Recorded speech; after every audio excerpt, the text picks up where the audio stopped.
So how come you waited till you were 30 to put out your first album? Nigga, you thought I wanted to wait? They wouldn't let me. Like, my first shit was, so when I was about, I don't know, in my 20s, that's when I really started going hard at it. Like, my homie, he had a lot of money and shit. Like, he was doing, like, whatever. But he was willing to invest in my shit. So, we made, like, I created a group called Reservoir Dogs. We made an album. And then we would shop this album everywhere. And then he was like, he would do trips and go places everywhere. So then he came to New York one time and actually just went to the Universal building and was passing out my demo. And he actually met, you remember the rapper that was signed to DMX, Bizarre Royale? No. Bizarre Royale got my demo and he was like, fuck that. I know who to take you to. And he took my guy to Rockefeller. And it was the A&R at Rockefeller at the time. He was an 18-year-old A&R. Travis Cummings, I just with him yesterday. He was like ill. He shouldn't even been doing, like he was way too young to be doing this shit, but he knew shit. So he took my demo to him, and then he listened to it, but he was just like, we was a group, but he was like, nah, the group is tight, but that one nigga, where's Danny at though? Want him. So he would talk to me, then next thing I know, I got a relationship with him, and we would talk back and forth, and I would catch Greyhounds. I would catch the Greyhound bus out to New York. This is way before cell phones. I would have to get here, call him on a payphone. I got to go to Crown Heights, Brooklyn, Parsec, and Utica. Now, you know what I'm saying? Like, I don't know what the fuck I'm doing. I'm at a Port Authority fucking using payphones and shit. Yeah. And then he would take me to studios just around, but like I say, he still worked at Rockefeller. So what we were doing at the time, we were using, motherfuckers would have these ill-ass budgets. Like, I would be recording on Cameron time. Cameron don't even know what the fuck is going on. We going to Sony Studios, he ain't showed up yet. Let Danny knock out a song real quick. I'll go in the booth, knock that shit out real quick. Cameron them show up, they didn't even know we did nothing. Oh, wow. So that's how I made, like, a few of my first mixtapes. Was just us sneaking time on the label's budget. Crazy. So this is actually before I got locked up, too. Yeah. So I was coming out here, and I was, making mixtapes. I would come out here for, like, maybe 3-4 days, go back home with a whole mixtape. So this was my studio. So every time I wanted to make a project, I got to come out to New York. And we'd steal time from artists and shit like that. Because they were showing up late. Yeah, or they don't show up. There was time being a studio, and then you could order food on a budget. 4 chicken wings fried hard. Who was making your beats and producing it? We'll just get, at this time, he worked at the label, so he getting beat tapes from everywhere. I got you. So he coming through with a whole full shit of beat CDs that he's getting, that they sending to Cameron. Yeah. But he like, yeah, what's up? And I've been going through them, find some raps that I got, boom, boom, put some songs together real quick. So it was real like rush, but it taught me how to be quick in the studio. And then how many years is this that you're doing this? I feel like we did that for like 2-3 years. And then you finally... All my first like Detroit State of Mind mixtapes, that was all recorded that way. And did Detroit fuck with you heavy first? They hated my guts. Really? Yeah. Why? Because I wore tight-ass pants and I was like the weird black dude. Oh, did you always dress a little different? Yeah, always. And was there any issue with that? Always. What do you mean? I mean, it was always dangerous for me. Like people pressed you? Like I couldn't go I remember one time just being like, I was wearing like the tightest fucking like Carolina blue skinny jeans or like, and I'm going to Little Caesars to get like a hot and ready or some shit. And just a hood ass nigga, he ain't got no shirt on or nothing. He just walk in and look at me like, this nigga gay!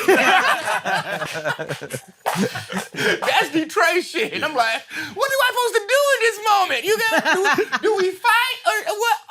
Let me get out of here. So I just wouldn't go places. I wouldn't, But when it would give me validation, because then when I would go to New York or I go to LA, and it felt normal because everybody else dressed like that too. Yeah. It was just my city was slow to catch up, and now you go to Detroit, everybody wears skinny jeans. Yeah. They all fat now, and they can't even fucking wear them. Niggas got booty do.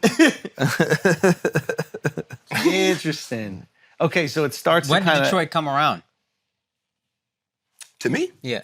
I mean, I'm from Michigan. Michigan came around. I don't think Detroit ever did. You feel what I'm saying? And that's cool, too, because I can go there and be comfortable. Because the thing is about Detroit, it's like an attitude of, we don't give a fuck who you are. Like, it's not like a celebrity Detroit place. versus everybody. No one's going to give you, like... So when I go there, and I can hang out anywhere I want to, and you can know who I am, and you're not going to acknowledge it. Right. Oh, I don't yeah. have no one's coming up to want to take a picture. It's like, oh, Danny, fuck Danny. Really? It's safe to be like that. Yeah, you prefer Because it. it's other rappers that don't have that, and everybody's running up on them doing shit. And I'd rather be famous in New York than Detroit. Because it's more dangerous to be famous in Detroit. What are you talking about?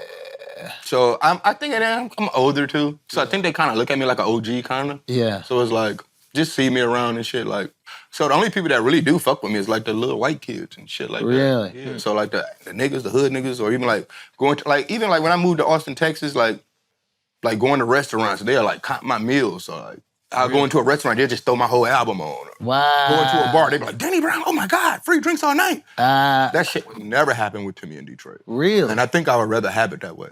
Yeah, security-wise. Yes, because if it's like that for you in Detroit, you one step from a nigga doing something. And you got family there and shit too. Like, yeah. I have a 21-year-old daughter, you know what I'm saying? Oh, shit. Yeah. Where does she live? In Detroit. She's still back there. Yeah. Oh, Yeah, that's it's a crazy. weird. I don't know. I guess that's something you really got to consider, especially if you're like hood famous. Because Detroit never been the, see, that was the It's whole not even part. Detroit. You see what happens in LA all the time, like people getting. But see, the thing is, I think about Detroit is that it's not an entertainment industry there. Yeah. For you to make it Anymore. Well, now it's the internet. You can do whatever you want. But back then, you had to go to LA. You had to go to New York. You're not about to get a record deal releasing your music around the city and hanging out. You know what I'm saying?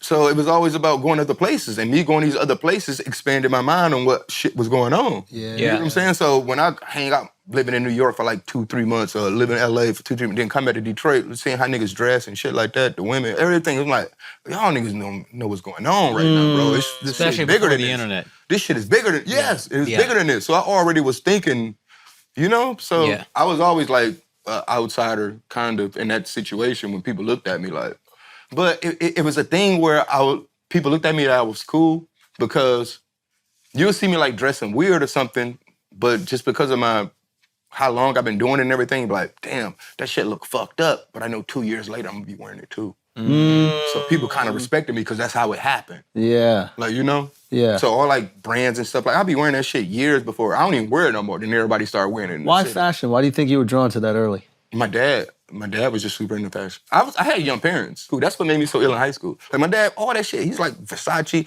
I wore a mink coat to school one time. With gator boots up to my knees. So this was in high school, before you're famous, nothing. Yes, at 15 years old, stole my dad mink coat and gator boots and wore it to school. And didn't talk to anybody. You were a shy kid, right? And was shy. Whoa. Shut down the school. He was definitely the weird dude. Teachers was like, what the fuck is going on with you? One of my teachers passed me because I had a Movado watch. Can't make this up. Miss McFadden. Where's the confidence come from to do it? Usually at that age, this is, kids are dealing with insecurity. And right? again, they're trying to fit in. They want to be one of the group. And you're shy, which usually is insecurity. But then you're so confident in this other stuff. That's fucked up. I never thought about that. This is like a therapy session. Yeah. How did that happen? I don't know. I think I was always kind of maybe, okay, I think it came from the rap. If I started trying to rap at kindergarten, so you already had I already wanted to make an image, a rapper image. So I'm always thinking I'm being a rapper. Yeah. Me wearing a mink coat and gators to school was like, nigga, I'm a rapper. And you're qualified because of your skill. So like once you're cool, like Tom Brady could dress however he wants because he got 7 rings. Yeah. It don't matter. Whatever he wears is what you should wear if you want to win 7 rings. So once they know that you're nice at rap and you already battled everybody, beat everybody, you could come to school in the gators and the mink and so they're like, I think I was always just trying to be a rapper before I was actually a rapper. But so much of the rapper persona is being outgoing, the way you are now. Yeah. You're a rapper now in the way you act. Entertainer, at least. Back then, you weren't. What's that?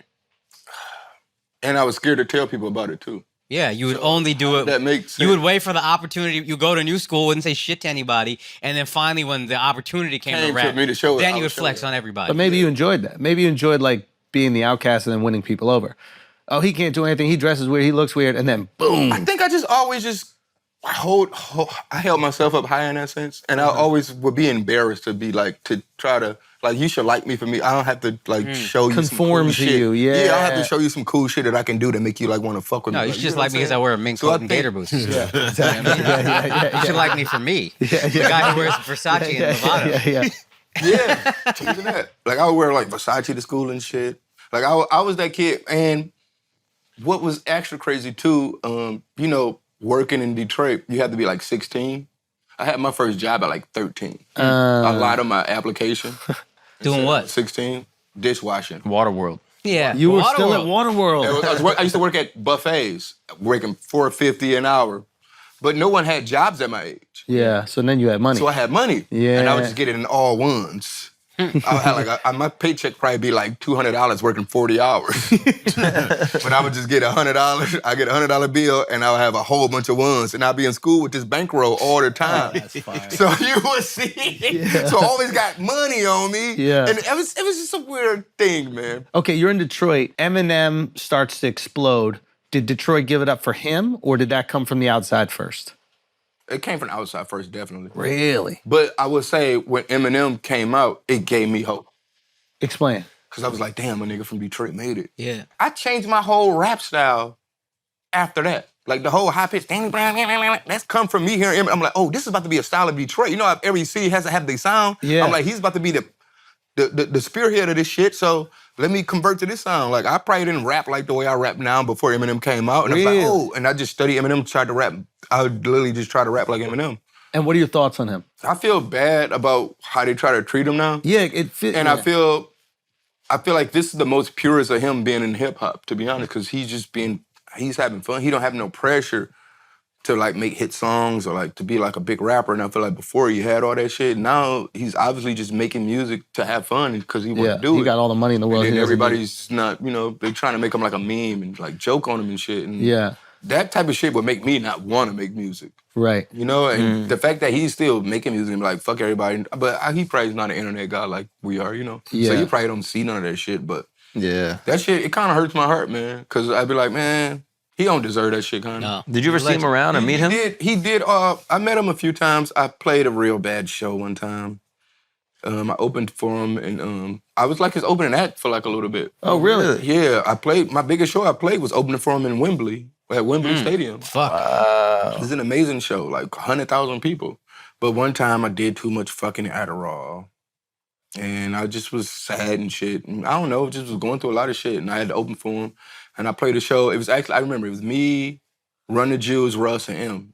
And I was just playing the show and just the crowd, it was like That's a fire show. It was like a Yeah, whole that's bunch of white crazy people. show. And they just wasn't fucking with me, really. Yeah. Type of shit. And I just one of those songs. I was like, you know what? Fuck this shit. I want to do this shit. And I just threw the mic in the crowd, walked off stage.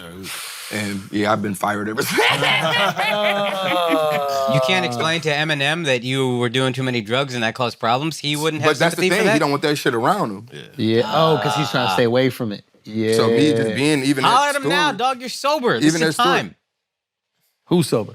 No, I don't do pills anymore, though. Oh, I don't. that's good. I don't do that. Yeah. But I think I told you, me moving to Austin, Texas, I'm definitely, I mean, of course, I might do something socially, hanging out with people. And You know every how I now know and then. you don't really, you haven't taken Austin as your home? You keep calling it Austin, Texas. That sounds like some shit you're visiting. I'm living in New York, by the way. I guess you're right. I'm not meaning to do that. Yeah. But yeah, moving to Austin, Texas, it just goes together. It's so cool. Yo, miss that Detroit water right there? Oh, yeah.